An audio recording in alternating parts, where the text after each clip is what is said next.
Normal standard அப்ளிகேஷனாக இருந்தாலும் சரி, அல்லது it may be any AI paste applications, what ever it may be, நம்ம data எப்படி ஸ்டோர் பண்ணுறோம் அப்படிங்கிறது தான்.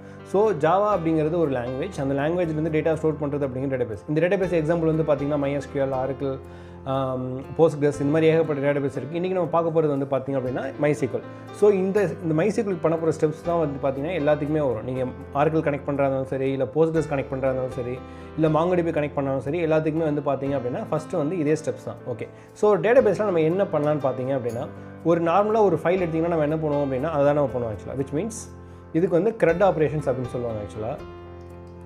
ஓகே, CRUD ஆப்ரேஷன் அப்படின்னா என்னென்னு பார்த்தீங்க அப்படின்னா stands for create, read, update and delete actually here. ஓகேவா?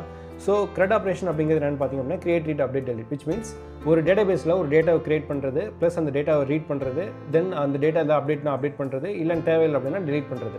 ஸோ இதுதான் மேஜர் ஆப்ரேஷன். எந்த டேட்டாபேஸாக இருந்தாலும் இந்த கான்செப்ட்